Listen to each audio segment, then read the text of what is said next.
Baik, selamat pagi, siang, sore, atau malam, atau kapanpun Panurweda menonton video kami. Perkenalkan, kami dari kelompok 6, kelas B, dengan anggota sebagai berikut.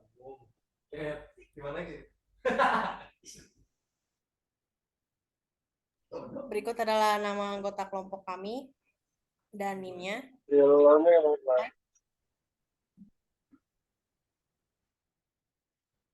Berikut adalah visi misi. Next slide.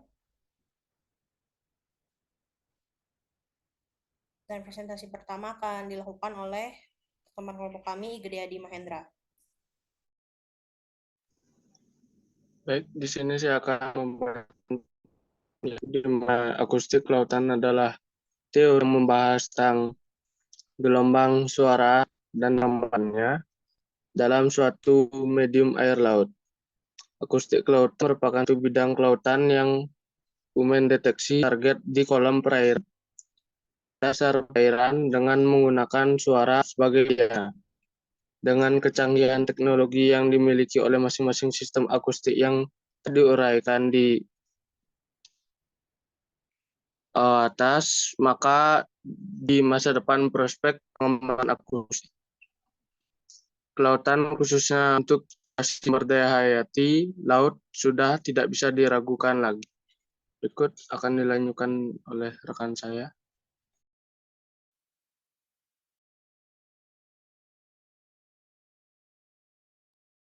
Setelah pendahuluan, ada definisi tentang akustik lautan. Akustik lautan merupakan ilmu yang mempelajari tentang gelombang suara dan perambatannya pada kolom air dan air sebagai media perambatannya.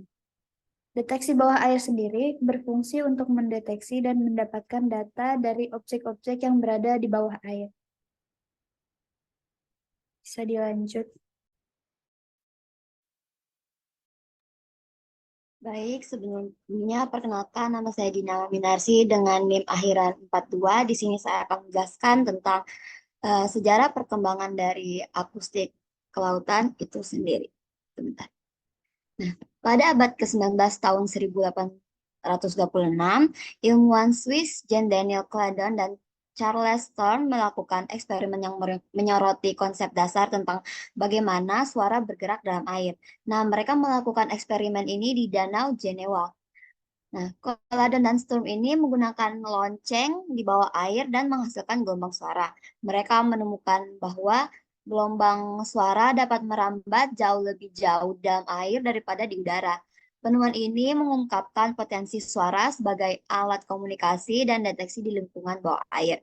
Nah, eksperimen Claydon dan Thorne ini dapat membantu membangun fondasi bagi pengembangan sonar dan juga teknologi akustik bawah air modern.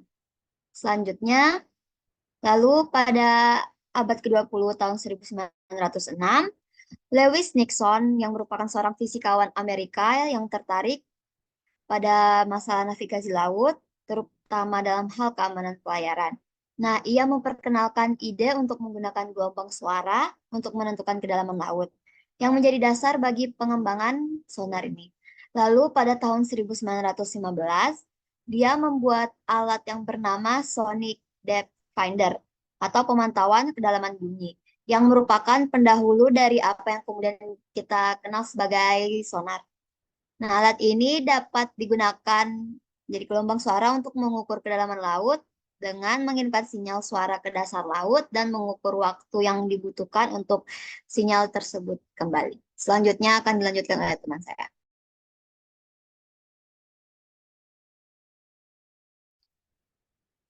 Pada Perang Dunia Pertama, awal abad 20, selama Perang Dunia Pertama, beberapa negara mulai mengembangkan sonar sederhana seperti pelampung dengung atau yang dikenal dengan sonar pasif. Pendeteksi ini menggunakan satu hidropon yang setara dengan mikrofon untuk penggunaan di darat atau yang diletakkan memanjang di bawah kapal laut untuk mendengarkan sinyal suara yang berasal dari kapal selam. Perang Dunia Kedua, selam Perang Dunia II, ketika teknologi sonar atau sonar aktif dikembangkan dan digunakan secara luas untuk deteksi dan pelacakan kapal selam. Hal ini mendorong penelitian lebih lanjut dalam bidang propagasi suara di bawah air, efek batimetri, dan pemrosesan sinyal akustik.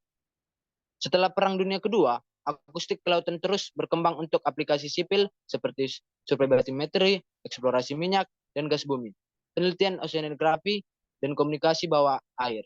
Teknologi seperti sonar multi-beam, sonar sisi memindai, dan sistem komunikasi akustik menjadi semakin canggih dan akurat. Selanjutnya akan dilanjutkan oleh teman saya.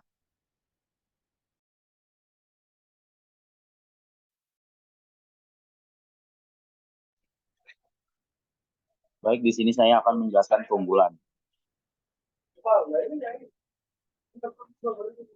Keunggulan ada 4 poin, yaitu teknologi ini memungkinkan pengukuran kecepatan yang cepat atau metode penilaian yang cepat.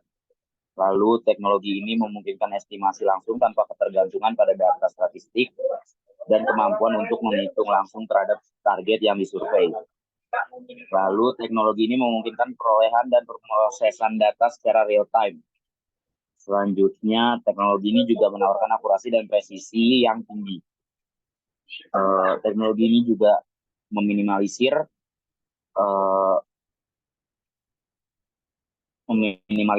ancaman bagi objek bawah air yang diukur.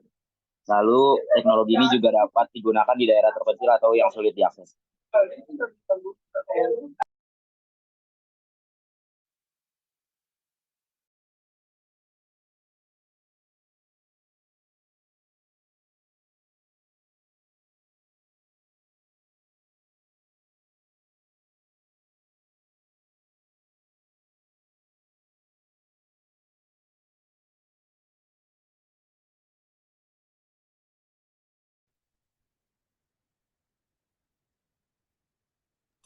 Selanjutnya akan dilanjutkan oleh Mahmud. Oke, di sini untuk keuntungan. Efektivitas teknologi akustik bawah air mampu mendeteksi objek di bawah perairan dengan aktivitas tinggi. Gelombang suara yang digunakan dapat mengenai objek sebagai sasaran untuk diketahui posisi atau letak di perairan dalam atau dangkal. Untuk keuntungan pengendalian dan pertahanan laut, teknologi akustik bawah air memiliki pentingnya yang besar dalam pengendalian dan pertahanan laut, seperti pengendalian Selat Makassar dalam pengawasan dan pengendalian lalu lintas kapal, dan sistem deteksi dini bawah laut untuk mendukung pertahanan dan menopang aktivitas ekonomi. Untuk keuntungan sinergitas industri migas dan pertahanan, teknologi akustik bawah air memiliki sinergitas dengan industri minyak dan gas yang menerapkan penggunaan peralatan seismik yang merupakan salah satu peralatan berbasis hidroakustik untuk kegiatan eksplorasi sumber daya, dan dengan metode seismik refleksi ini dapat memberikan informasi geospasial kolam air hingga lapisan di bawah dasar laut, yang bertujuan untuk menunjang keselamatan navigasi bagi kegiatan patroli kapal selam dan pemutakhiran data batimetri. Untuk keuntungan pemodelan akustik, teknologi akustik bawah air juga dapat digunakan untuk pemodelan akustik seperti metode public action dengan perangkat lunak Monterey Miami Parabolic atau MMPE yang menguji kemampuan berbagai model propagasi gelombang akustik dan memberikan suatu gangguan yang mendekati kondisi aslinya dengan menggunakan persamaan parabolik yang diturunkan dari metode split step Fourier atau SSP. Okay, next.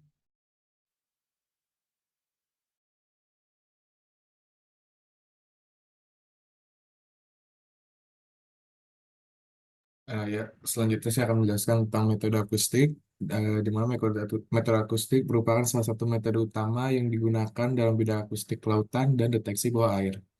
Metode akustik memainkan peran krusial dalam mendapatkan informasi yang akurat tentang lingkungan bawah air membantu dalam deteksi objek di dalam air, dan berkontribusi pada pengembangan teknologi yang berkaitan dengan pengamatan bawah air secara luas. Selanjutnya.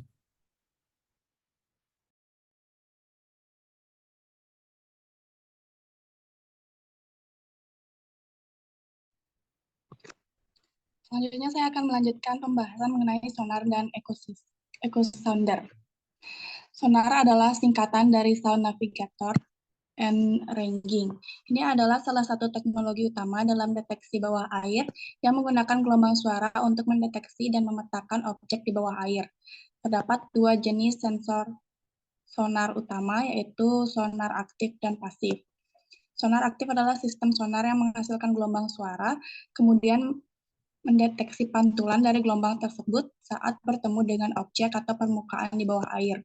Setelah gelombang suara dipancarkan, sonar aktif mengulur waktu tempuh gelombang yang dipantulkan kembali untuk menghitung jarak ke objek atau permukaan tersebut. Ini memungkinkan sonar untuk secara aktif memetakan lingkungan bawah air dan mendeteksi objek. Selanjutnya adalah sonar pasif. Merupakan sistem sonar yang hanya menerima suara alami yang dihasilkan oleh objek atau aktivitas di bawah air tanpa menghasilkan gelombang suara sendiri. Selanjutnya adalah ecosounder. Ecosounder adalah sebuah perangkat yang digunakan untuk mengukur kedalaman air di berbagai perairan seperti laut, danau, atau sungai. Teknologi ecosounder memiliki banyak aplikasi, mulai dari navigasi kapal hingga survei bawah air dan pemetaan dasar laut, menjadikan alat yang sangat penting dalam eksplorasi dan penelitian lingkungan perairan. Next.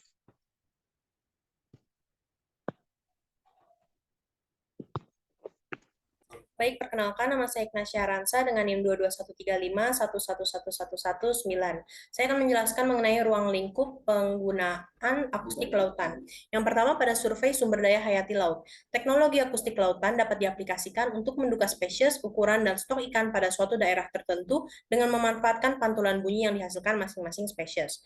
Yang kedua, ruang lingkupnya itu ada pada penelitian tingkah laku ikan. Teknologi akustik lautan dapat digunakan untuk studi tingkah laku ikan, seperti migrasi ikan dengan akustik tagging, orientasi dalam gerak renang ikan, mengukur kecepatan renang ikan, mempelajari reaksi ikan, dan lain sebagainya yang berkaitan dengan tingkah laku serta respon ikan. Lalu, ruang lingkup yang terakhir itu ada pada budidaya perairan. Pada budidaya perairan, teknologi akustik kelautan dapat digunakan untuk menentukan jumlah atau biomasa ikan, menduga ukuran individu, dan memantau kondisi individu di dalam suatu perairan. Selanjutnya akan dilanjutkan oleh teman saya.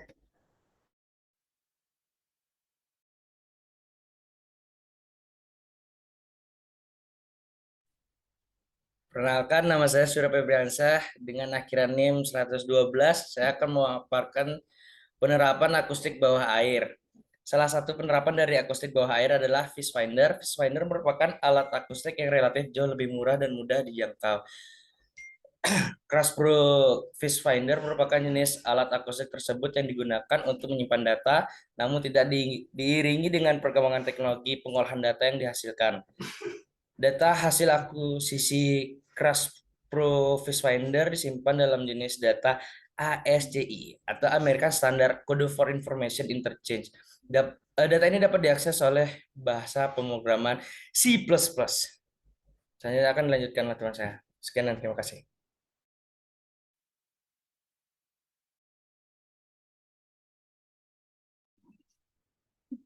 Perkenalkan, nama saya Dinda Yohanifa dengan NIM 2213511080. Di sini saya akan menjelaskan kesimpulan dari materi akustik lautan dan deteksi bawah air.